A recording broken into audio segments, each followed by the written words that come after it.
Assalamualaikum warahmatullahi wabarakatuh dan selamat sejahtera. Alhamdulillah kita berjumpa lagi sekali dalam tuition Cikgu Yeh. InsyaAllah hari ini kita akan sambung dengan 2.5 iaitu prinsip Archimedes. Sebelum tu kita mulakanlah kelas kita pada malam ni dengan bacaan Ummul Kitab Al-Fatihah. A'udzubillahi minasyaitonirrajim. Bismillahirrahmanirrahim. Alhamdulillahi rabbil alamin. Ar-Rahmanir-Rahim. مالك يوم الدين إياك نعبد وإياك نستعين اهدنا الصراط المستقيم صراط الذين أنعمت عليهم غير المغضوب عليهم ولا الضالين آمين. بسم الله الرحمن الرحيم. اللهم افتح علينا حكمتك وانشر علينا من خزائن رحمتك يا أرحم الراحمين. رب اشرح لي صدري ويسر لي أمري واحلل عقدة من لساني يفقه قولي. بسم الله الذي لا يضر مع اسمه شيء في الأرض ولا في السماء وهو السميع العليم. بسم الله الذي لا يضر مع اسمه شيء في الأرض ولا في السماء وهو السميع العليم. بسم الله الذي لا يضر مع اسمه شيء في الأرض ولا في السماء وهو السميع العليم. أعوذ بكلمات الله التامات من شر ما خلق. أعوذ بكلمات الله التامات من شر ما خلق.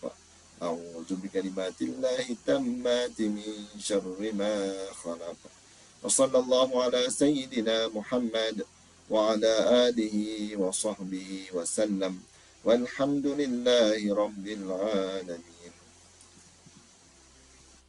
Amin, amin, amin, amin ya rabbal alamin. Alhamdulillah. Jadi hari ini insyaAllah kita akan sambung topik kita untuk topik tingkatan 5 ni. Jadi hari itu last kita dah bincang berkenaan dengan prinsip Pascal. Jadi hari ini kita akan masuk dengan tajuk yang seterusnya iaitu prinsip Archimedes. Okay, prinsip Archimedes ni dia still sama macam prinsip Pascal juga sebab dia melibatkan bendalih juga. Bendalih ni apa? Kita dah bincang dah. Bendalih ni sama ada dia adalah gas ataupun cecair sebab dia benda yang boleh mengalir. Okay, sama juga prinsip Bernoulli yang kita akan jumpa nanti 2.6 pun melibatkan bendalih juga. Jadi ketiga-tiga prinsip ini Pascal, Archimedes dan juga Bernoulli dia melibatkan bendalih. Alright, tapi untuk Pascal ni dia lebih untuk Archimedes ni dia lebih banyak kepada cecair lah. So untuk daya apung ni, daya ataupun daya apungan ini kita lebih fokus kepada cecair sebab kita tahu lah kalau benda dalam air kita akan nampak jelas dia tu terapung. Tapi jangan dilupakan ada juga benda yang melibatkan gas, dia juga boleh terapung di dalam gas. Nanti kita akan tengok. Okay, so daya apungan ni dia melibatkan daya ke atas. Daya tersebut dia daya apungan. Okay, dia melibatkan daya ke atas. Dia adalah daya ke atas. Sebab tu kalau kita tengok yang ni lah. Kalau kita ada dua plastisin yang berjisim sama. Kedua-dua ni P dengan Q jisim dia sama. Satu dalam bentuk empat segi yang kita beli kat kedai tu lah. Kat DIY tu kan. Kita potong dua. Kalau kita timbang agak-agak lah. Ataupun sama dia punya jisim. Satu kita biarkan dalam bentuk empat segi tu. Kita lepas dalam air. Satu lagi ni kita buat dalam bentuk macam bot. Ni kalau macam pandangan atas ni kan dia buat macam bentuk sampan ni kan. Ni. Dia adalah dia punya ruang-ruang ni. Yang ni yang dah tenggelam ni dalam air. Yang ni duduk di atas. Kenapa plastisin? Kita tahu ketumpatan plastisin ni sama sebenarnya. Tapi kenapa yang satu tenggelam, yang satu lagi terapung? Dia ada kaitan untuk berubahnya ketumpatan suatu bahan ni. Dia ada kaitan dengan formula bagi ketumpatan itu sendiri. Tapi jangan kamu kata ketumpatan bahan itu sendiri telah bertukar. Tidak. Tapi bentuk dia tu menyebabkan ketumpatan di atas air dia berbeza. Okey, contoh macam ni lah. Kita ada rumus bagi density ataupun ketumpatan. Rho sama dengan M per V. Ketumpatan sama dengan jisim bagi isi padu. Okey, yang ni mungkin cikgu pernah terangkan berkenaan dengan kalaulah kamu ada satu cawan air. Ni satu cawan air. Kita bubuh penuh ni, isi penuh. Lepas tu masuk dalam peti ais, tempat beku. Agak-agak kamu selepas dia beku, apa jadi pada air ni? Yang dah jadi ais tu. Pernah buat tak? Itu nak tanya tu. Tak tahu. Pernah tengok tak dia punya permukaan dia ni? Adakah dia still Dia melengkung ke atas, betul? Ya, very good. Kenapa? Kerana bila dia menyejuk, dia mesti akan mengembang. Bukan maksudnya kamu, nanti bahaya pula ni, ada konsep salah pula. Kalau sejuk jadi kembang pula. Itu kalau besi kita panaskan, baru mengembang. Sejuk dia akan mengecut. Kan? Tapi dalam konsep dia nak membeku ni, isi padu dia bertambah. Isi padu dia bertambah. Bila isi padu dia bertambah, kita dah nampak kat sini formula ni, kalaulah isi padu itu meningkat, maka ketumpatan dia akan berkurang. Sebab tu, ais, walaupun ais ni bukan bahan dia air. Kan sama kan? Tapi kenapa dia duduk dalam air, dia terapung. Ais itu terapung di atas air. Disebabkan ketumpatan ais lebih rendah daripada ketumpatan air. Ais lebih rendah ketumpatannya daripada air. Sebab tu dia terapung. Itu dia reason dia. Mudah Jadi dalam kes yang ni, bila kita bentukkan ini sebenarnya dia menambahkan isi padu, menyebabkan dia ketumpatan bentuk itu menyebabkan dia lebih, orang kata apa, mempunyai daya apung yang lebih tinggi. Daya apung tu bertindak ke mana? Bertindak ke atas. Cikgu dah sebut tadi. Dia daya bertindak ke atas. Okey, di sini dia ada satu bagi maklumat lah. Malaysia Ku Gemilang. Ini dekat Terengganu. Dia ada satu masjid, nama dia Masjid Tengku Zaharah di Teluk Ibai, yang mana dia merupakan masjid terapung yang pertama di Malaysia. Memang betul-betul terapung. Okey, yang cikgu dapat maklumat lah. Dia ni, subhanallah, masjid bukan kecil. Kan? Dia sangat besar dan sangat berat lah. Tapi daya apung dapat menampung dia supaya dia kekal terapung di atas tasik.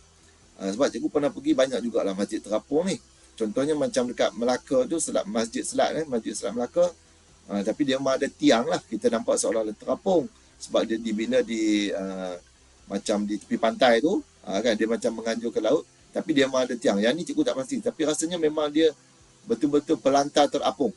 Memang pelantar tu dapat mengapungkan dia. Wallahu a'lam. Okey. Jadi kalau betul yang tu bermaksud daya apung ini dapat menyokong berat masjid itu sendiri. Sedangkan masjid ini sangat besar dan dapat pula menampung sehingga 2,000 orang sekali kalau jemaah yang masuk dalam tu. Jadi macam mana daya apung ni membantu menolak benda tu ke atas. Mari kita tengok sebab dia ada calculation dia. Yang ni memang ada calculation. So sini dia ada bagi aktiviti, mungkin kamu boleh buat di sekolah lah. Okay. Dari segi calculation, mari kita tengok yang ni. Apa itu daya apungan? Daya apungan ialah daya yang bertindak ke atas. Apabila terdapat perbezaan tekanan antara permukaan atas dengan permukaan bawah suatu objek yang terendam di dalam suatu cecair. Dia sebut suatu cecair. Okey, ataupun sesuatu bendali lah lebih tepat. Okey, jadi yang ni bila sebut perbezaan tekanan, kita dah belajar dah tajuk tekanan ni. Tekanan apa? P sama rho H G. Ini tekanan dalam cecair kan. So dalam kes ni kalau kita ada H1 permukaan atas dan kedalaman untuk yang dua ni adalah H2, dan kita kata daya yang bertindak tu ialah daya apung tu ialah daya ke atas. Bermaksud daya F2 ni lah. Jadi di permukaan atas dia ada tekanan. P1 sama dengan H1 rho G. Kenapa tak ada rho 1G1? Sebab rho cecair yang sama. G yang sama graviti. Kita letak yang ni je. Jadi di atas tu dia ada daya bertindak. Maka F daripada formula asal P sama dengan F per A. Yang ni P sama F per A. Kalau P1, F1 per A1 lah. Disebabkan A dia sama atas dengan bawah. Kita anggap boleh katakan inilah F1. Maka pressure 1 A. Cukup A lah. Tak perlulah A1 sebab A dia sama. Daripada sinilah cikgu convertkan. Jadi F sama dengan P darab dengan A. Okey Okey, kita akan dapat yang ni.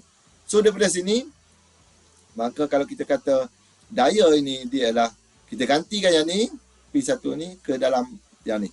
Maka kita akan dapat H1 rho G A. Okey, sampai setakat tu boleh nampak tak? Boleh Alright, cantik. So cikgu just masukkan yang ni. P1 adalah H1 rho G, A adalah A lah. Okey, ini untuk F1. Di bawah ada juga daya dia, iaitu F2. Sama macam tadi lah. P2A. Kalau P2, kalau P1 ialah H1 rho G, maka P2 adalah sama dengan H2 rho G. Maka kat sini kita pun masukkan H2 rho G A. Okey. Okey, sekarang ni kalau kita kata kat atas ada daya, kat bawah ada daya. Ingat lagi tak? Yang ni kita kena ingat balik yang kita belajar sebelum ni. Kalau ada daya ke kanan 100 Newton. Daya ke kiri 30 Newton. Apa akan berlaku pada objek ni? Yes, ke kanan kan? Dengan daya apa? Kita menamakan sebagai daya paduan. Ah, daya paduan. Kalau kereta kita sebut daya tujah lah. Enjin lah, tujahan enjin. Yang ni daya paduan dia. Berapa daya paduan dia? 100 tolak 30 kita akan dapat 70 Newton. Okey, itu daya paduan. Sama kes macam ni. Bila kita ada daya ke atas dan juga daya ke bawah, kan? Seolah-olah kalau kita lukis benda ni balik macam ni, ke atas macam tu, ke bawah macam ni lah. Sama je. Walaupun dia ini akan jadi F1, ini akan jadi F2 lah. Sebab anak panah ke atas kekal F2, anak panah ke bawah kekal F1. So sekarang ni daripada dua daya ni dia akan menghasilkan daya paduan juga. Maka daya paduan, Allah, kejap, kenapa tulisan dia sangkut. So daya paduan dia sama tu ni ialah F2 tolakkan dengan F1. Daya paduan ni dia ada nama dia. Kita namakan sebagai FB. FB ni bukan Facebook. Ni FB ni adalah apa? Buoyant force. Memang kita guna simbol FB ataupun daya apungan. Okey, daya apungan F2 tolak F1 sebab kita kata daya apung tu menolak ke atas dengan menghasilkan daya paduan. Seolah-olahnya maka kita akan dapat F2 tolak F1. Kita ambil formula yang kita guna tadi, H2 rho GA. Lepas tu kita tolakkan dengan H1 rho GA. Allah, A ni A. Maka kita boleh ni lah. Kita ada H2 tolak H1. Rho A ni kita boleh kita faktorkan. H2 tolakkan dengan H1.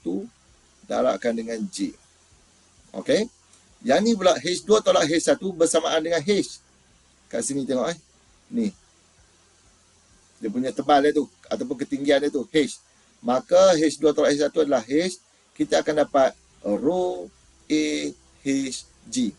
Ini panjang sikit lah. Ini pembuktian sebenarnya. Pembuktian ataupun how to derive the equation untuk Facebook pula dah. Untuk ni FB ni lah. Daya apung ni. Maka kita boleh tahu satu lagi. AH ni kita boleh kecilkan lagi ataupun kita boleh simpulkan lagi bahawa kalau kita ada silinder macam ni. Tak kisahlah silinder ke apa benda pun. Kalau macam ni.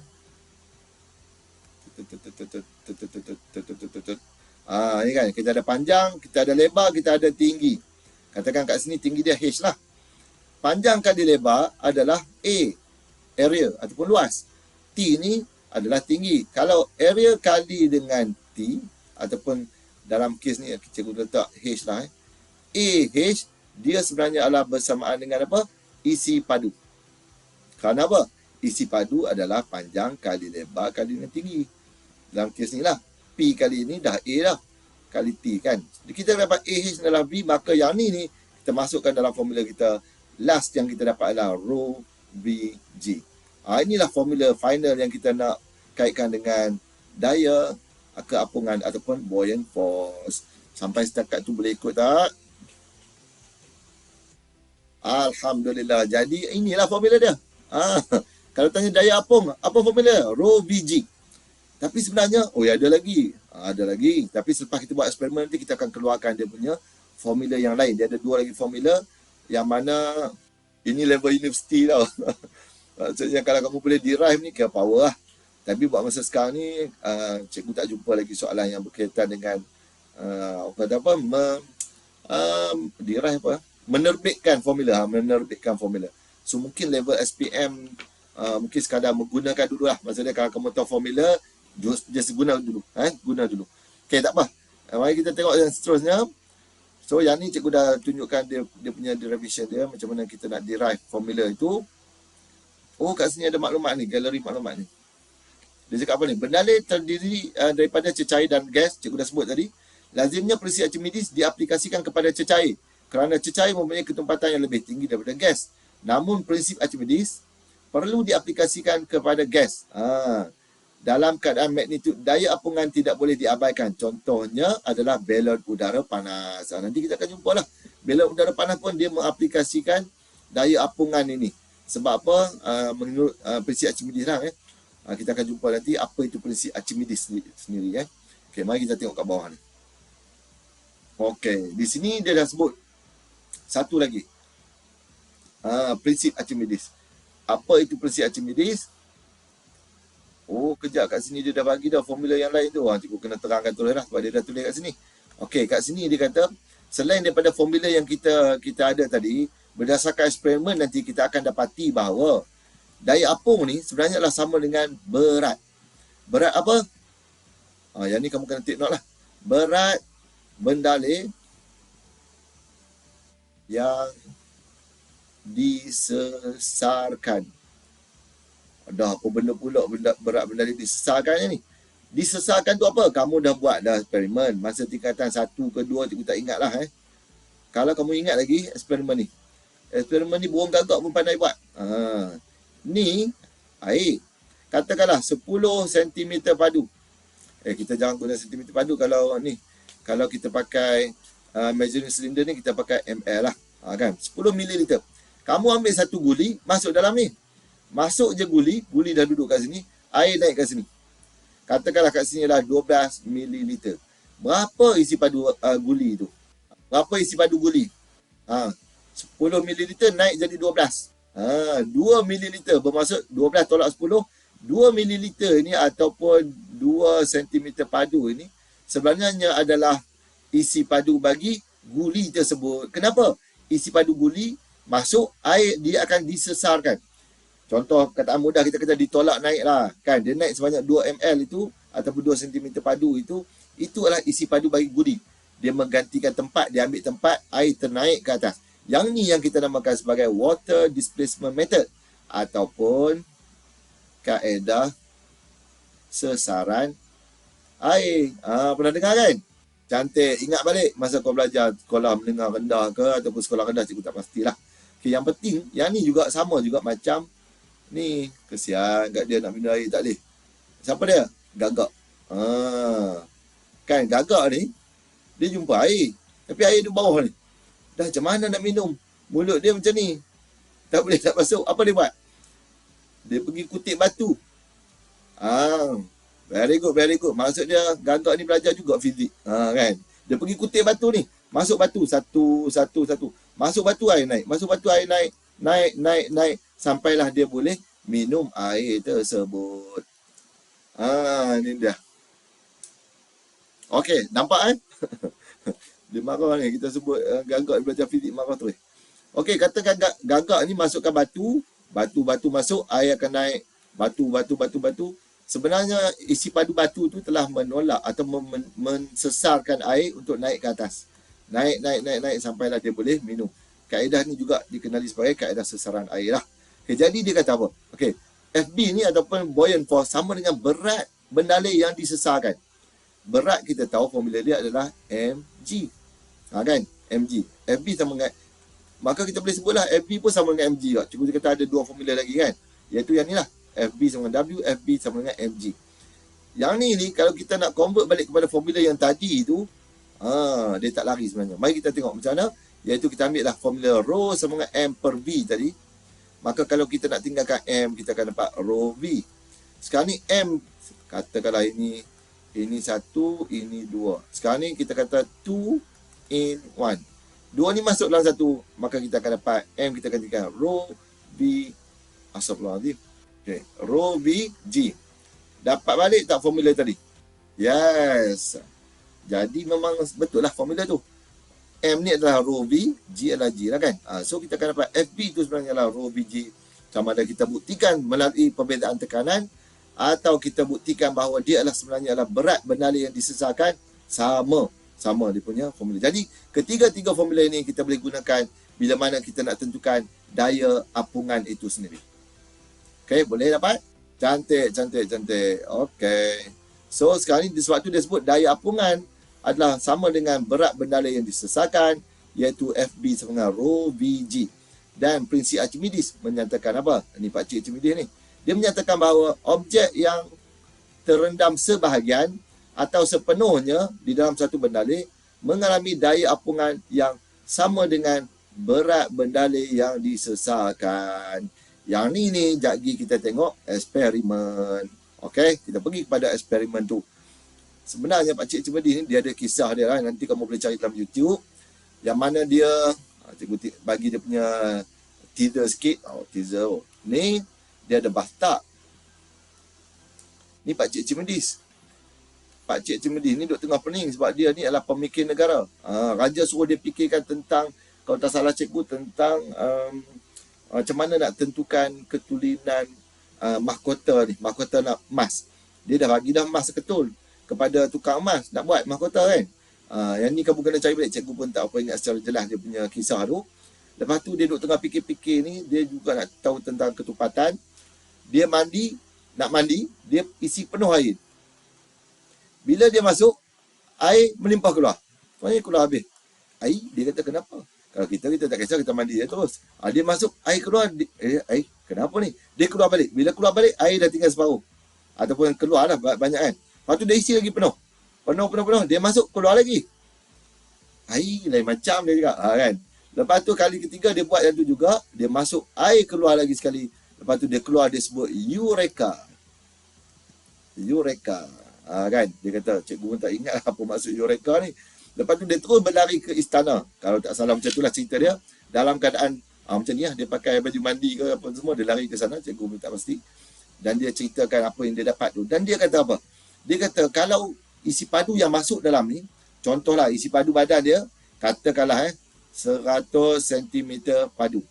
Kalau isi padu 100 cm padu yang masuk dan tenggelam sepenuhnya, maka isi padu air yang keluar mesti 100 cm padu juga. Sebenarnya daripada sinilah yang kita dapat yang mana tadi, water displacement method itu, ataupun kaedah sesaran air. Masuk ke 100, dia akan sebenarnya bahagian yang tenggelam, ataupun kalau tenggelam sepenuhnya, dia juga sama dengan isi padu air yang disesarkan. Yang terkeluar tu isi padu dia mesti 100 juga. Okay? Sebab tu dia sebut tadi yang tenggelam separuh atau sepenuhnya. Sebab, contoh macam ni. Kita akan jumpa je, tapi tak apalah, cikgu terang siap. Ada benda terapung macam ni. Bahagian yang tenggelam ini je. Betul Ada satu lagi benda terapung macam ni. Di permukaan air, terapung juga. Dia tak tenggelam, dia terapung. Tapi dia tenggelam sepenuhnya macam ni. Bermaksud, kalau yang ni, isi padu yang ni, dia adalah sama dengan isi padu yang sepenuh-penuh bahan itu. Kalau isi padu dia katakanlah 10, bagi 10 lagi. Katakanlah dia adalah 10 cm padu, maka air yang disesarkan juga mesti 10 cm padu. Yang ni, katakanlah total dia 10 cm padu, tapi yang tenggelam hanya 5 cm padu. Bermaksud air yang disesarkan adalah sama dengan 5 cm padu. Tak boleh sama dengan total lah. Sebab dia hanya kira bahagian yang tenggelam saja. Isi padu bahagian yang tenggelam saja menyesarkan air. Sebanyak isi padu yang disesarkan itu. Okey, cikgu harap kamu boleh faham yang ni. Sebab kita nak tengok eksperimen dia. Macam mana dia boleh buat conclusion yang itu. Okey, mari kita tengok eksperimen ni. Eksperimen ni kita akan buat di sekolah. Biasanya kita akan buat di sekolah yang ni. Okay, kita tengok infrared dia, daya apungan bergantung pada berat cecair yang disesarkan. Hipotesis semakin besar berat cecair yang disesarkan, maka semakin besarlah daya apungan. Lagi banyak air yang disesarkan, lagi tinggi daya apungan dia. Dia nak sebut yang tu. So dia nak kata apa? Dia punya tujuan adalah untuk mengkaji hubungan antara daya apungan dengan berat cecair yang disesarkan. Macam mana ni semua ni? Ini semua kamu boleh baca lah. Dimanipulasikan dia adalah berat air disesarkan, apungan adalah dia punya bertindak balas. Sebab tu yang inferen, hipotesis dengan tujuan, semuanya melibatkan dia punya ni lah. Ini adalah RB, inilah MB. Responding variable, manipulated variable. Yang ni pun adalah berat cair lah MB. MB inilah RB. Dia semua hubung antara kedua-dua tu je. Yang ni adalah RB, inilah MB. Kaitan antara tu untuk inferen, hipotesis, tujuan semua melibatkan MB, RB, MB, RB saja. Okay, inilah MB, inilah RB. Inilah CV, constant variable dia adalah ketumpatan air. Tak boleh ubah-ubah lah. Okay, sekarang ni kita ada pemberat berslot tin Eureka. Yang kita sebut tadi tu, dia ada nama dia. Tin ni kita ambil sepenuh nama tu lah. Yang dia jerit tu. Bika, neraca spring, neraca elektronik, kaki retot dan semua ni termasuk bahan dia air. Kita susun. Okay, macam ni. Ini poin yang penting ni. Bila mana kita buat eksperimen nanti, kamu buat di sekolah, kamu tengok macam ni. Bila dia gantung di udara, katakanlah bacaan neraca spring ni menunjukkan 10 Newton. Ini adalah berat udara. Cikgu tulis WU. Dalam buku tab pun tulis WU, iaitu berat di udara. Sebab tu lah unit Newton lah, cikgu tak sebut decim tau, cikgu sebut berat. Okay, berat dia 10 Newton. Agak-agak kamu lah, bila kita masukkan dalam air ni, berapa bacaan kat sini? WI. Adakah sama dengan 10 Newton? Besar daripada 10 Newton? Kurang daripada 10 Newton? Oh, sama. Lagi jawapan lain? Kurang. Ada jawapan kata sama tak? Tadi punya cakap sama. Oh, sama juga. Ada cakap lebih besar tak? Tak ada. Okey, tak apa. Cantik. Sebelum cikgu jawab soalan ni, cikgu nak tanya kamu pernah tak duduk ni air. Ni kamu lah. Kamu mandi laut. Ni dasar. Kamu angkat seketul batu dalam air. Ni dulu buku teks ada ni. Angkat batu dalam air. Kamu rasa berat ke rasa ringan? Berbanding bila kamu angkat batu ni pergi angkat ke darat. Dalam air ringan, betul? Bila kat luar? Berat. Kenapa? Rupanya yang kita tengok tadi, ni ada bantuan ni, bantuan. Siapa yang bantu ini? Nama dia adalah Facebook, FB. Apa itu FB? Daya apungan. Yes, very good, very good. Dia ada daya apungan menolak, membantu kita menolak ke atas. Jadi, kita tengok balik soalan yang tadi ni. Agak-agak kamu bacaan dia bertambah ke, berkurang ke, ataupun sama. Ni, pastilah bila masuk dalam air, dia ada ni, bantuan ni. Facebook ni, FB, Buoyant Force. Bacaan dia akan jadi, air lagi bertambah ke? Sebab dia tolak ke atas. Tadi, turun ke bawah. Turun ke bawah 10 Newton. Yes, dia akan berkurang sebab ada daya menolak ke atas ni. Kan? Contohnya dia akan dapat 8 Newton sahaja. Contoh sebab kan kita kata tadi dalam air kita rasa ringan kan? Memang ringan lah. Berat dia berkurang. Bermaksud, bila sini ada daya di atas menolak. Berapa FB ni? Nak tahu FB ni kita guna formula WU tolakkan dengan WI. W di udara tolakkan dengan berat di air ataupun WA. Maka kita akan dapat 10 Newton tolakkan dengan 8 Newton. Kita akan dapat 2 Newton. Apa benda 2 Newton ni? 2 Newton ni adalah daya apungan. Boleh faham? Okey, cantik. Tapi tak habis lagi. Kita kata tadi daya apungan ni sama dengan apa? Sama dengan berat bendalai yang disesarkan. Tin Eureka ni dia reka khas. Oh, bijak dia reka ni. Nampak air hanya boleh penuh sampai sini sebab dia ada corong. Kalau kita isi penuh dia akan keluar. Jadi bila masa kita nak buat eksperimen ni, kita gantung di udara tu, air mesti penuh sama dengan selaras dengan corong ni. Okey? Bila kita masuk je benda dalam ni, air ni akan naik. Macam kita belajar tadi lah. Kalau burung gagak buat tu kan, air naik. Maksudnya air disesarkan. Maka air tu akan masuk ke dalam bikar yang diletakkan di atas neraca elektronik ni. Bila kita masuk je pemberat ni dalam ni, kita dapati bacaan berkurang. Air juga keluar. Air ni, agak-agak kamu berapa bacaan di sini, berat dia? Berapa berat air yang disesarkan ni? Oh, dahsyat. Ini kalau kau faham, kau boleh jawab dengan cepat.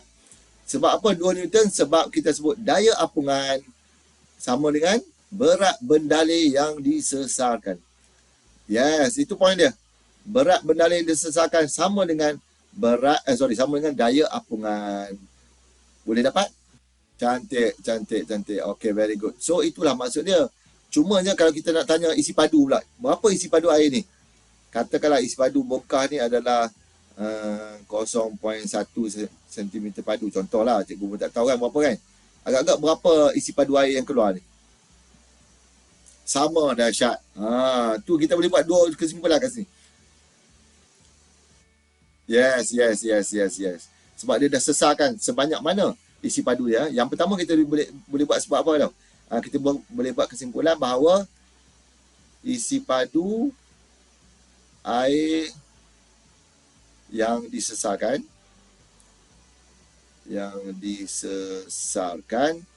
sama dengan isi padu bahagian yang tenggelam. Kalau dia tenggelam penuh, maksudnya dia penuh lah. Kalau dia tenggelam hanya 1/3, kena 1/3 tu kena darab dengan 0.1 tu.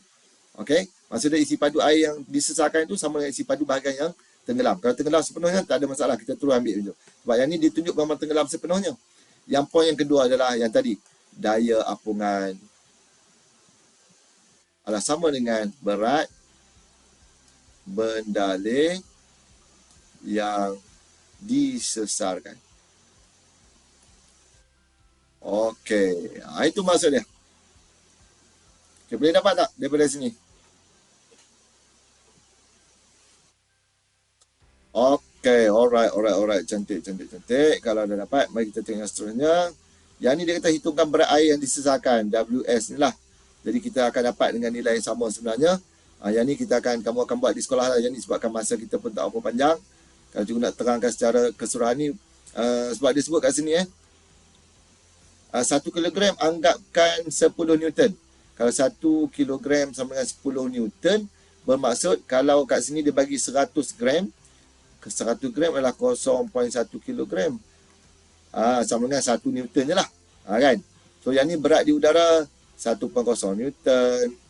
Yang ni 200 gram 2.0 Newton. Tak payah tulis lah Newton ni sebab kat atas dia dah ada dah. Ni dah ada N kat atas ni, maka kamu tulis 1.0, 2.0, 3.0, 4.0, 5.0. Sampai 500 gram. Cukup lah 5.0 Newton. Berat di dalam air. Yang ni kita kena buat eksperimen lah. Kita kena gantung tengok, apa jadi. Baru kita tahu berapa bacaan dia. Lepas tu berat air yang disesarkan sama dengan berat air yang dicatatkan oleh neraca elektronik ni. Tapi sepatutnya dia mesti sama dengan daya apungan. Contoh lah cikgu bagi kan. Contoh ni. Contoh kata ni 10 Newton dalam air. Berat udara 1 Newton. 1 Newton ni macam kita buat 10 lah Walaupun kalau ikutkan daripada apa yang dia bagi ni kena 1 lah. Kalau kita kata 10, sebab apa cikgu dah bagi contoh tadi 10. Kita guna 1 jugalah supaya kamu nampak jelas. Kok nanti bila dah buat eksperimen kamu jelas benda ni 1 katakanlah berat di udara 0.8. Jadi berat air disesarkan sama dengan daya apung berapa? 1 tolak 0.8, 0.2. Ini pun mesti 0.2 Newton. Itu kaedah dia. Boleh tak boleh? Okey. Cantik. Alright. Jadi lepas tu kamu buat graf lah. Biasanya graf dia kamu akan dapat. Cikgu tak tunjuk detail sebab apa dia nak WS. Melawan FB. Bermaksud WS kat sini, unit dia mesti Newton. FB, daya apung jugalah Newton. Kamu akan dapat satu yang berkadar terus. Patutnya kamu dapat macam ni lah. Graf dia mesti dapat macam ni. Okey, jadi kita pergi terus kepada apa yang nak disebutkan di dalam eksperimen itu. Berdasarkan yang tadi eksperimen ni. Dia kata objek di udara sebenarnya adalah apa? Berat sebenar. Maksudnya WU itu sebenarnya adalah berat sebenar objek tersebut. Dalam udara lah, memang kita timbang pun dalam udara kan. Tapi bila masuk dalam air, bila direndam ke dalam cecair, berat itu kita namakan, yang berat dalam air tadi ialah berat ketara. Yang tadi berat sebenar, yang ni adalah berat ketara. Bahasa Inggeris dia sebut apparent depth. Apparent depth tu kedalaman ketara yang kita tengok. Kamu dah belajar kan tingkat 4 dulu. Dia adalah apparent weight. Apparent weight ataupun berat ketara. Objek menyesarkan cecair. Isi padu cecair yang disesarkan sama dengan isi padu bahagian yang terendam. Terendam ataupun tenggelam tadilah di dalam cecair. Yang ni pun kita dah buat kesimpulan tadi. Objek mengalami kehilangan berat ketara. Kehilangan berat itu, yang tadi itu 10 tolak 8 yang cikgu bagi contoh tu, dia ialah sama dengan kehilangan berat itu kita ambil daripada berat di udara tolakkan dengan berat dalam cecair, iaitu W tolakkan dengan WA. Ini sebenarnya kehilangan berat itu juga sebenarnya kita namakan sebagai FB ataupun daya apungan. Daya apungan ialah sama juga dengan berat cecair yang disesarkan. Ataupun sama juga kita boleh sebut kehilangan berat ketara. Boleh faham tak istilah-istilah yang digunakan kat sini? Boleh Cantik. Ini konsep dia ni. Daya apungan itu sama dengan apa? Sama dengan berat cecair yang disesarkan. Dia juga sama dengan kehilangan berat ketara, iaitu yang kita tolak tadi lah 10 tolak 8 kan. Jadi kita nak kaitkan satu lagi sebelum cikgu masuk pada yang ni. Kejap, ada tak yang dia tak? Dia tak sebut kat sini Cikgu nak kaitkan sebabkan kita formula kita dah tahu dah. P sama dengan rho VG. Jadi kalau dia tanya apa faktor yang mempengaruhi P pula dah. Astagfirullahaladzim. Pressure itu rho Hg. Ni buoyant force. Buoyant force. Keliru, kamu yang keliru dengan ni Tekanan cecair rho Hg. Dia beza dekat ni je. Kan V dengan H. Ini pressure in liquid lah, ataupun pressure, tekanan cecair itu. Yang ni ialah daya apungan. Daya apungan ialah rho Vg. Bermaksud dia bergantung kepada siapa? Dia bergantung kepada graviti, volume dia, isi padu, bergantung juga kepada ketumpatan, dan juga bergantung juga kepada graviti. Tapi graviti ni kita anggap malah lah, sebab kita buat eksperimen kita semua di permukaan bumi kan. Tak ada pula kita buat di atas gunung Everest ke, ataupun naik atas angkasa lepas. Kalau dia ada buat, maksudnya yang ni berbeza lah nilai dia. Okey, so daya apung bergantung pada ketiga-tiga faktor ini. Sekiranya, sebab dia kita nampak ni semua berkala terus ni. Kalaulah ketumpatan dia meningkat, maka daya apung dia akan meningkat. Kalau isi padu yang itu dia meningkatkan, maka daya apung pun meningkat. Macam yang plastisi yang kita buat bentuk tu tadi tu. Bentuk apa nama? Subhanallah, bentuk sampan tu. Pun bila isi padu meningkat, daya apung pun meningkat. Graviti, kalaulah graviti meningkat, maka daya apung dia juga akan meningkat. Okey, cuma graviti ni kita anggap malah lah untuk di keadaan kita yang realistik ni. Okey, sekarang ni kita pergi kepada hubungan antara keseimbangan daya dengan keadaan keapungan suatu objek dalam benda lain. Okey, yang ni dia ada 3 keadaan lah. Yang pertama, biasa kita tengok yang ni, iaitu objek ni dia terapung duduk atas air. Satu terapung dengan keadaan dia tenggelam sepenuhnya, satu lagi terapung dengan keadaan tenggelam separuh. Pernah nampak kan benda ni? Dia terapung. Okey, ada separuh, ada ni.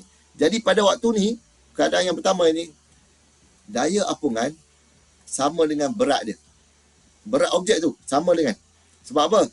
Kalaulah daya apungan melebihi berat dia, maka dia akan memecut ke atas. Itu keadaan yang ketiga.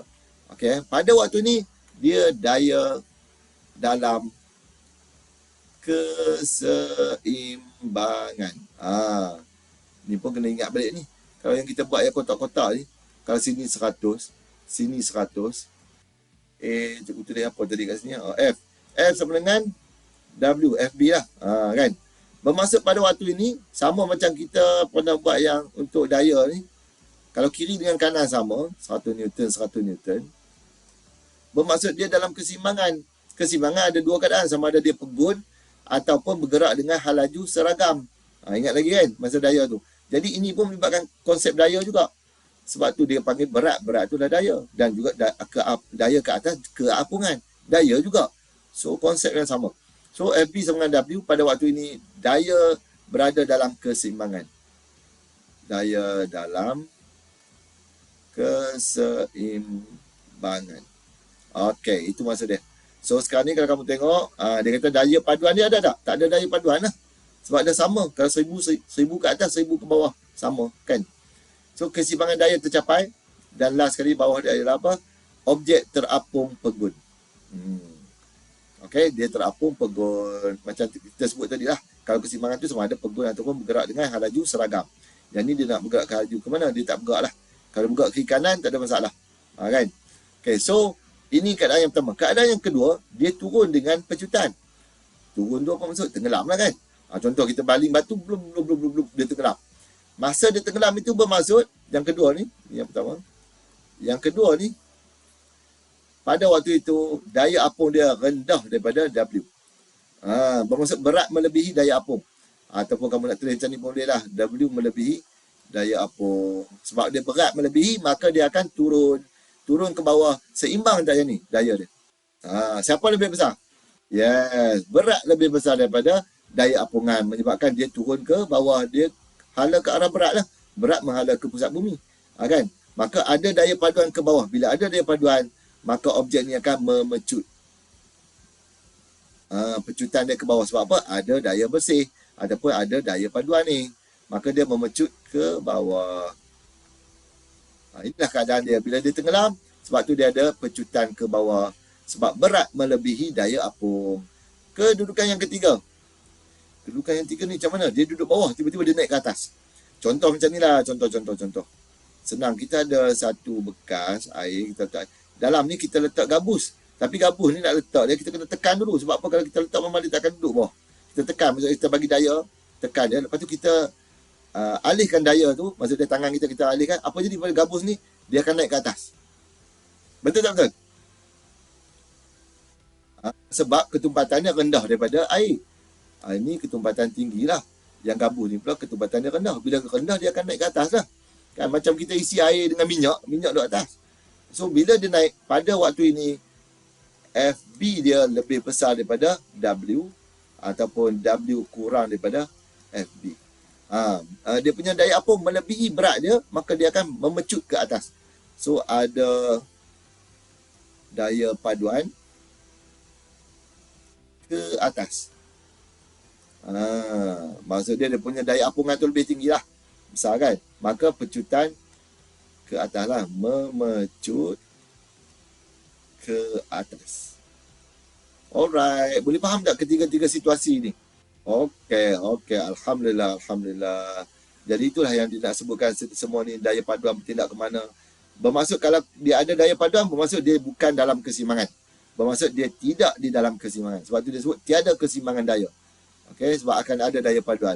Maka objek yang ni bergerak dengan pecutan ke bawah, yang ni bergerak dengan pecutan ke atas. Okey, mari kita tengok kepada aplikasi dia. Yang ni penting ni sebab dia juga ada calculation. Contoh, sebuah kapal berada di atas, terapung di permukaan laut. Yang ni formula kita senang lah. FB sama dengan W. Katakanlah dia bagilah jisim dia. Katakanlah 10,000 kilogram. Bila kapal bersading. Ini kapal persiaran ni besar ni. 10,000 kilogram. Kalau dia tanya berapa daya apung dia? Senang. Sebab dia terapung diam. Bermaksud FB sama dengan W. Maka sama dengan mg. Cuba tekan kalkulator. Berapa dapat?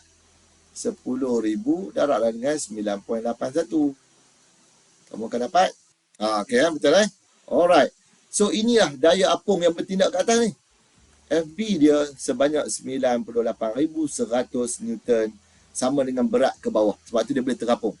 Okey jisim dia bagi. Katakanlah dia bagi pula. Oh, ini adalah air laut. Rho dia adalah 1025 kilogram per meter cube. Dia bagi rho. Rho sama dengan 1025 kilogram per meter cube. Okey, sekarang ni G pun dia bagi 9.81. Kalau dia tanya berapa isi padu bahagian tenggelam ni, V dia sama dengan berapa? Ni V dia adalah bahagian tenggelam ni, yang bawah ni, bawah kapal ni. Okey, berapa isi padu dia? Macam mana kita nak kira? Kita gunalah formula yang tadi tu. Apa? FB sama dengan very good. Rho VG. FB kita dah ada nilai. Kita nak V sekarang ni. Kalau cikgu suka pusing formula dulu. Kalau kamu nak pusing, nak isi letak nilai dulu pun tak ada masalah. Tapi macam biasalah, yang ni kita dah gunakan. Saya tak rela gagal ujian. Ingat balik ni. S senarai, T tukar, R rumus, G ganti dan U unit. Wajib unit So sekarang ni kalau cikgu pusing formula, cikgu tinggalkan V kat sini. Maka FB perkan dengan rho G. Okay. Ini matematik lah, algebra. Kan? So FB kita berapa? 98100 bagikan dengan rho kita 1025 didarabkan dengan 9.81. Okey, cuba tekan kalkulator. Berapa isi padu dia yang tenggelam itu? Yang terendam di dalam laut itu. Okey, dapat tak? Ada yang dapat tak? Sama macam cikgu. Minimum 2 tempat. Nak ambil 3.756. Kan? 9.756 meter padu pun boleh, tak ada masalah. Minimum 2 tempat. Minimum tau. Kalau kau ambil 9.8, selamat jalan. Pangkau terus. Okay, dia mesti minimum 2 decimal places. Gitu. Boleh tak boleh? Jadi ini isi padu apa ni? Isi padu bahagian yang terendam ni. Tu boleh Okay, kalau boleh, mari kita terus pergilah kepada ni sebab masa kita dah tak berapa panjang. Kita pergi kepada aplikasi prinsip Archimedes dalam kehidupan. Yang ni cikgu akan cerita secara ringkas saja. Contohnya kita ada yang pertama ialah hydrometer. Nama benda ni ialah hydrometer, yang mana kalau kita letakkan hydrometer ni, dia ada berbuli tau. Berbuli ni macam plumbum, biasa kita letak plumbum. Berbuli ni dia, kamu pernah tengok tak satu mainan duduk macam ni, ada macam kepala ni lah apalah, kan? Yang bawah ni dia ada pemberat. Kalau kau tumbuk kan. Tumbuk dia naik. Pernah tengok tak? Ini dia ni kita. Kau tumbuk macam mana pun dia naik balik. Jadi yang ni berbuli tu dia tugas dia nak bagi tegak benda ni tegak. Dalam ni udara lah. So bila ketumpatan dia rendah, rho rendah, maka daya apung dia juga rendah. Dia tak boleh nak tolak benda ni naik ke atas. Bermaksud nampak? Dia tenggelam sampai dalam, dia tenggelam. Bacaan kat sini 0.9, bermaksud ketumpatan dia rendah. Ketumpatan dia rendah. Tapi kalau masuk dalam cecair yang berketumpatan tinggi, daya apung dia besar. FB dia tinggi, bermaksud dia tolak benda tu naik ke atas. That's why bacaan dia, nampak? 1.10. Bacaan hidrometer 1.10 punya ketumpatan lebih tinggi lah daripada 0.9 ketumpatan. Boleh faham lah? Bermaksud cecair bila ketumpatan dia tinggi, daya apung dia juga tinggi ataupun besar. Sebab tu ada kat bawah ni. Yang ni. Allah kapal selam. Sebelum kapal selam kita pergi ni lah, sebab cikgu nak terangkan yang kamu yang sebut tadi ni. Okey, yang ni. Plimsoll line ataupun garis Plimsoll ini, dia ada line dia. Ada line kat sini, line kat sini kan. Line ni. Contohnya dia tulis WNA. WNA ni apa? Winter North Antarctica. Antarctica. Lebih kurang macam tu lah. Yang ni pula ialah tropical. TF ni apa? Subhanallah, juga tak ingat lah. Tapi yang ni bermaksud dia duduk kat bawah ni. Ni buat kapal. Ni kapal tu kan. Yang ni, kalau sekiranya kita, contoh ni air tawar. Ni air tawar. Air tawar. Kalau kita masuk kapal kita ke kawasan yang, kena ingat air tawar dengan air laut mempunyai ketumpatan yang lebih tinggi. Sebab tu kalau kita tengok laut mati, ketumpatan dia antara yang paling tinggi lah. Sebab tu laut mati kau pergi berenang kat situ, terapung. Macam duduk atas pelampung. Padahal tak ada pelampung. Boleh baca paper lagi. Tak percaya cari YouTube. Tapi kita tak payah pergilah tempat tu. Sebab dia tempat yang pernah dilaknat oleh Allah kan. Itu kau belajar agama lah. Okay, yang ni kalau pergi ke laut mati, contohlah kalau boleh masuk kapal di laut mati, dia akan jadi macam ni. Air hanya kat sini. Kapal kita akan terangkat tinggi. Sebab apa? Dia punya daya apung dia besar. Tapi bila kita masuk je ke sungai air tawar, dia akan tenggelam lebih banyak sampai ke sini. Kerana apa? Daya apung dia kecil, FB dia rendah, maka isi padu dia akan jadi besar. Ini satu lagi topik ataupun subtopik yang cikgu kena terangkan lah. Tapi masa kita tak berpanjang, mungkin kamu boleh tanya kenapa isi padu dia jadi besar bila mana daya apung dia daya apung dia berkurang. Daya apung berkurang, isi padu dia kena besar. Sebab daya apung, nak cerita juga. Daya apung bagi satu kapal, contoh macam ni cikgu cerita tu lah. Kapal ni dia duduk daripada ni kapal dekat laut, katakan dia hanya tenggelam banyak ni. Isi padu dia banyak ni lah. Kapal yang sama, sebab kita tahu dah. Ingat kan kapal yang sama ini di laut. Lepas tu dia pergi ke tempat lain, kapal ni juga. Dia masuk, tenggelam lebih pula. Ni, bahagian tenggelam lebih. Ini di sungai. Ingat, daya apung bagi kapal ni sama. Katakanlah FB ni sama dengan 100 Newton. FB kapal yang sama di sungai mesti 100 juga. Sebab berat jisim kapal sama. Cuma kenapa jadi macam ni? Sebab tu kita kata kalaulah FB sama dengan FB ataupun daya apung di laut sama dengan daya apung di sini, bermaksud rho VG sama dengan rho VG. Ingatlah cikgu kata apa tadi? Ini rho laut, ni laut. Dia tak sama lah, tak boleh lah sebut sama ni dengan sungai ni. Okey, ni di laut, ni sungai. Kan? Bila nilai dia kecil, cikgu kata berapa tadi? Nilai dia 100. G sama. G dengan G kita boleh potong.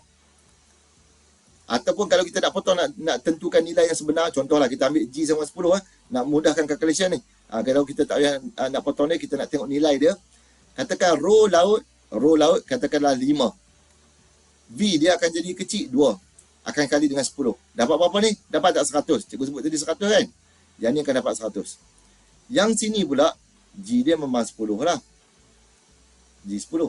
Kalau V dia, disebabkan rho dia kecil, rho dia hanya 2, maka V dia kena jadi besar, jadi 5. Cikgu nak tunjukkan bahawa kalau rho tinggi, V jadi kecil. Kalau rho kecil, V jadi besar. Tapi nilai dia still sama. Sebab kedua-duanya adalah kapal yang sama, berat yang sama. Bila dia pergi ke mana-mana ni pun, dia punya daya apung sama. Jangan salah faham. Daya apung dia sama, tetapi yang berubahnya adalah ketumpatan. Bila ketumpatan berubah, daya apungan dia walaupun sama, bahagian tenggelam itu, isi padu dia juga akan berubah. G sebab kekal sama lah. Kan? So kamu nampak di sini, sebab tu bila pergi ke sungai, dia akan lebih tenggelam. Kerana apa? Rho dia berkurang. Ketumpatan dia berkurang. Okay. Alright, cikgu harap kamu boleh faham yang tu, walaupun agak macam complicated sikit lah. Tapi berlainan pula dengan ni. Aduh, yang ni pun cikgu kena cerita juga. Katakanlah, ini sebab soalan ni pernah keluar SPM. Ini dua bola yang sama besar. Yang ni bapa Abu duduk. Ini bapa Abu. Yang ni Abu. Abu ni keding sikit. Bapa Abu. Yang ni Abu. Okey, cikgu tanya kamu. Siapa yang mempunyai, ni duduk, kedua-duanya duduk dalam kolam, mandi kat kolam. Siapa yang mempunyai daya apung yang lebih besar? Oh lama. Kenapa bapa Abu lebih besar dia punya daya apung? Yes, very good. Sebab daya apung bergantung kepada rho Bg. Kalau kamu tengok ni, tengok bahagian yang tenggelam ni. Berbanding dengan yang ni. Bila bahagian tenggelam lebih besar, bermaksud dia lebih mensesarkan lebih banyak air. Bila lebih banyak air disesarkan, lebih banyaklah daya apung ataupun lebih tinggilah daya apungnya. Okay, disebabkan jisim Pak Abu, bapa Abu tak sama dengan Abu. Bermakna jisim bapa Abu lebih besar daripada Abu, maka berat dia, berat Abu ni lebih besar daripada berat Abu, maka daya apungan dia juga lebih besar. So yang ni katakanlah kita buat macam ni, FB dia kita buat guna anak panah besar, FB. Yang ni FB ada juga daya apung tapi lebih kecil lah. Boleh faham kan? Ini cecair yang sama tau. Berbeza dengan yang tadi. Itu perbezaan dia. Kalau yang ni kamu kena tengok bahagian mana yang banyak tenggelam, maka daya apung dia lebih besar. Okey, pergi pada aplikasi yang tadi. Aplikasi yang tadi, selain daripada itu, kita hydrometer, kita ada juga kapal selam. Macam mana dia boleh tenggelam dan timbul, itulah dia. Yang ni kita boleh buat di sekolah. Iaitu kita gunakan tabung uji, kita buat kita pelekat, kita masuk air. Bila kita picit je botol ni, sebenarnya kita tambahkan tekanan, airnya akan masuk lagi banyak. Bila air masuk banyak, berat bertambah, dia akan tenggelam. Kita lepas je picit tu, tekanan berkurang, dia akan naik balik. Mula-mula masa kita picit dia tenggelam, lepas tu dia akan naik balik. Okey, ini pun kita boleh buat di sekolah lah. Boleh bawa ni botol ni nanti. Okey, seterusnya kapal selam, itulah aplikasi dia. Kalau dia nak tenggelam, dia pump air masuk ke dalam tangki balas. Pump sebab dia punya berat bertambah, maka berat melebihi daya apung, dia akan tenggelam. Situasi yang kedua tadi tu. Kan? Kalau berat melebihi daya apung. Bila dia nak naik ke atas pula, dia pump air ni keluar balik. Bila pump keluar, isi padu bertambah pula. Lepas tu berat pun berkurang. Maka pada waktu tu daya apung pula melebihi berat dia. Dia naik lah. Ditolaklah naik ke atas. Itu konsep yang mudah ya. Harap-harap kalau kamu faham konsep dia, insya-Allah kamu boleh faham aplikasi bagi kapal selam ni. Okey, seterusnya. Alamak, masa dah ni. Ini yang tadi lah. Yang ni satu lagi, iaitu untuk belon udara panas. Belon udara panas ni orang main dalam air ke? Kat mana ni main? Tapi kau jangan tak tahu. Ada kapal selam terdampar. Ni kapal selam. Comel kapal selam juga kan. Terdampar kat dasar laut ni. Macam mana dia nak naikkan? Dia ikat, dia letak belon. Belon ni datang kempis lah. Tapi sampai tu dia daripada atas dia pump udara. Maka belon ni, roh dia lebih rendah daripada roh air yang kat sini. Ini keliling dia air kan. Ni roh dalam ni rendah. Maka roh yang rendah ataupun ketumpatan rendah. Sebut roh pula dah. Ketumpatan rendah. Maka dia akan naik, menghasilkan daya apung yang besar. Menaikkan, mengangkat ni kapal selam. Boleh naik sampai ke atas. Okay, boleh faham Jadi, dia sama juga dengan di udara. Sebab tu benda Allah ni, belon udara panas ni, kebanyakannya dia akan main pada waktu bila? Waktu pagi. Kenapa dia main waktu pagi? Sebab waktu pagi udara sejuk. Bila sejuk, udara rapat-rapat. Udara turun mendap ke bawah. Menghasilkan udara yang berketumpatan tinggi. Ingat ketumpatan tinggi. Sama macam ni lah. Air laut, kawasan dia di sekitar dia ketumpatan tinggi. Bila kita pump angin masuk ke dalam belon ni, dia jadi ketumpatan rendah dengan ketumpatan tinggi. Sama macam ni lah. Sama yang kita buat gabus tadi tu. Ni air, gabus tu kita tekan dia. Bila kita lepas je, dia akan naik ke atas. Sama macam ni, kes. Yang ni pun sama juga. Ketumpatan udara di luar tinggi, kita letakkan pemanas pembakar ni, bangsa benda ni, kita panaskan dia. Bila panas, ketumpatan dia berkurang. Ketumpatan dalam belon berkurang, ketumpatan di luar tinggi, maka jadi macam gabus yang kita lepaskan dari dalam air, dia akan naik ke atas. Pada waktu itu, benda ni akan naik ke atas. Di sini ada W, di sini ada FB. Ini untuk balon udara panas. Kalau macam ni, pada waktu ini W, kat atas ni ada FB. Mana dia naik je ke atas, bermaksud FB melebihi W. Baru dia boleh naik ke atas. Okay. Macam mana nak buat bagi tu, kita kurangkan dia punya ketumpatan lah. Tapi bila dia duduk diam-diam, kan kita pernah tengok dia duduk relax, maintain je pada satu ketinggian, pada waktu itu daya apung sama dengan berat. Okey, kalau dia nak turun, macam mana? Dengan daya ni. Naik. Yang ni terapung. Kalau dia nak turun macam mana? Very good. FB kurang daripada berat. Atau nak tulis terbalik, berat melebihi FB pun boleh. Baik besar lah. Very good, very good. Pada waktu ni baru dia boleh turun. Boleh faham? Alhamdulillah, Alhamdulillah. Cantik, cantik, cantik. Okay. So, selesai yang tu. Ini semua dia sebut lah. Menyelesaikan masalah melibatkan prinsip Archimedes ni dan keapungan. Formula dia itu je. Daya apung sama dengan rho Vg sama dengan W sama dengan mg. Semua kita boleh pakai. Contoh yang ni dia bagi, kita tengok sikit. Rajah 24 menunjukkan garis L pada sebuah bot. Isi padu bot di bawah garis tersebut ialah 2.8 ni. Okey, ni isi padu yang terendam. 2.8 meter cube. Jisim bot ialah 600 kilogram. 600 kilogram macam biasalah. Saya tak rela gagal ujian. Kita senaraikan dulu. Berapakah berat muatan maksimum yang boleh dibawa oleh bot itu? Dia nak berat muatan maksimum. Ketumpatan air dia bagi 1000 kg. Graviti pun dia bagi 9.81 meter per second square. Okay, so kita dah ada formula ni semua. Kita kenakan pasti. Yang pertama, katakanlah berat muatan maksimum ialah B. Kita guna simbol lah. K ke W ikut kamu. Tapi lebih baik lain daripada W, lain daripada FB, lain daripada W, VM, rho ni lah. Katakan dia kata kat sini, katakan B. B ni ialah berat maksimum. Okay. Isi padu bot ialah 2.8. Jadi dia kata apabila bot itu terapung dengan kedalaman rendaman ni B sama 2.8, maka kat sini ni kita boleh dapatkan dia punya ni berat bot, kita ada berat sama dengan mg. Kan? So kalau kita kata berat bot campurkan dengan berat maksimum yang kita boleh bawa adalah sama dengan FB. Daya apung kita. Sebab dia mesti sama. Kalau W campur B melebihi FB, tenggelamlah dia. Tu yang bahaya tu. Kalau W campur B melebihi FB, kapal itu akan insya-Allah karam. Nampak tak? Sebab tu tak boleh. Dia mesti sama dengan ataupun kurang daripada FB. Tapi kalau kurang daripada FB, nanti dia pecut naik ke atas pula. Kan? Dia mesti sama lah. Kena sama. W campur dengan B, berat kapal, campur dengan berat maksimum barang yang dia boleh bawa, sama dengan daya apungan. Maka W campur dengan berat maksimum ni sama dengan rho Vg. Ini kita masukkan nilai. So, rho kita lah 1000, berapa tadi ya? 1000 lah. 1000, 2.8, 9.81. Yang kita punya berat kita ni, berat tadi kita kena kira jugalah sebab dia bagi dah jisim. mg ni, 600 kali dengan 9.81. Kamu akan dapat, berapa dia bagi? 5886.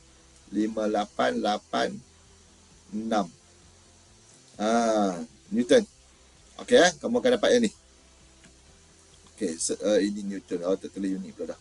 Okey, so di sini ialah 5886 campurkan dengan B, kita akan dapat dari ni. Maka B itu adalah kamu campur tolak apa semua-semua, kamu akan dapat 27,468 tolakkan dengan 5886. Last kali berat maksimum yang dia boleh bawa ialah 21,582 Newton. Inilah berat maksimum yang boleh ditambah lagi ke atas bot tu. Ini dia. Okey, siapa tahu berapa kilogram? Nak convert kepada kilogram. Kena bahagi dengan apa? Kalau nak tahu berapa kilogram. Ni bahagi dengan ni lah, 9.81. Jangan guna 10. Bahagi dengan 9.81. Okey, cuba bahagi berapa dalam kilogram. Tapi dia tak tanya kan. Biasa unit dia biarkan sampai Newton ni cukup. Dah cukup dah. 2,200 kilogram. Subhanallah. Berat kapal 600. Berat maksimum lagi yang dia boleh tambah 2,200. Jadi kalau kita campur semua, 2,800 kilogram lah total yang boleh ditampung oleh daya apung itu. Boleh Boleh tak boleh? Alhamdulillah. Last. Okey, cantik. Okey, yang last ni dia kata gambar foto menunjukkan sebuah rakit terapung di laut. Jisim rakit 54 kilogram. Dia bagi dah jisim 54 kg. Lepas tu ketumpatan air laut 1080. Okey, rho dia 1080 kilogram per meter cube. Lepas tu gravity pun dia bagi macam biasa 9.81. Okey, lagi berapakah berat rakit? Berat W sama dengan mg. Dah dapat kan? Kamu buat lah 54 darabkan dengan 9.81. Kamu akan dapat 529.74 Newton. Okey, ini berat dia. Lepas tu dia tanya, berapakah berat rakit itu? Bandingkan berat rakit itu dengan berat air yang disesarkan. Wah, dah dia terapung. Sama lah kan? Bermaksud berat air disesarkan jugalah sama. Nampak isi padu? Dia tanya isi padu ke? Dia tanya berat. Bandingkan berat. Berat rakit sama dengan daya apungan. Menurut prinsip Archimedes, daya apungan sama dengan berat air yang disesarkan. Maka berat rakit sama dengan berat air laut yang disesarkan. Sama dengan 529.74 Newton. Sama kan? Seterusnya yang C. Hitungkan isi padu air yang disesarkan oleh rakit itu. Dia nak V. Jadi kita dah ada tadi. Kita kata W sama dengan rho VG. Maka kalau V sama dengan W perkan dengan rho G, masuklah nilai dia. 529.74 perkan dengan 1080 darabkan dengan 9.81. Pastikan kamu tekan kalkulator ni, hati-hati sikit Jangan 529.74 bahagi 1080 darab 9.81. Nanti jawapan dia lain. Lepas bahagi tu kalau boleh kurungkan ni. 1080 darab 9.81 tutup kurungan, baru tekan sama dengan. Itu lebih baik. Lebih selamat. Kamu akan dapat jawapan lah. Kamu akan dapat 0.05 meter cube sahaja bahagian isi padu yang tenggelam ataupun yang terendam. Okay? Alright, selesai. Yang praktik formatif ni kamu boleh bincangkan dengan cikgu kamu di sekolah lah, insyaAllah. Okay, so kalau macam tu, kita pergi kesimpulan apa yang kita belajar hari ni. Kita belajar hari ni prinsip Archimedes 2.5, iaitu berkaitan dengan daya apungan. Yang mana daya apungan ni sebenarnya adalah satu daya ke atas. Daya ke atas lah, dia melawan daripada kan benda tenggelam kan ke bawah kan, ke pusat bumi. Sebab dia berat. Tapi bila ada daya apungan tu, dia menolak ke atas. Di samping di dalam air, sama juga macam balon udara panas. Okay, daya apungan dia kata apa? Sama dengan berat bendalai yang disesarkan ataupun berat cecair yang disesarkan. Itulah daya apungan yang bertindak ke atas tu. Disebabkan oleh apa? Perbezaan tekanan permukaan atas dengan permukaan bawah. Kita dah pun buat dia punya dapatlah dia punya formula dia, FB sama dengan rho VG. Itulah. Bila kita pusing-pusing balik, dia dapat balik FB sama dengan W dan FB sama dengan mg. Dapatlah ketiga-tiga formula ni. Okey, kita pergi pada prinsip Archimedes. Dia kata apa? Objek yang terendam sebahagian atau sepenuhnya dalam bendalai mengalami daya apungan yang sama dengan berat bendalai yang disesarkan. Macam dia tengah mandi tu lah. Kan? Kita cikgu dah terangkan tadi. Lepas tu, kita tengok eksperimen. Kita tengok situasi yang ini. Kalau dia terapung sama, dia dalam keseimbangan. Kalau dia tenggelam, maksud dia berat melebihi daya apung.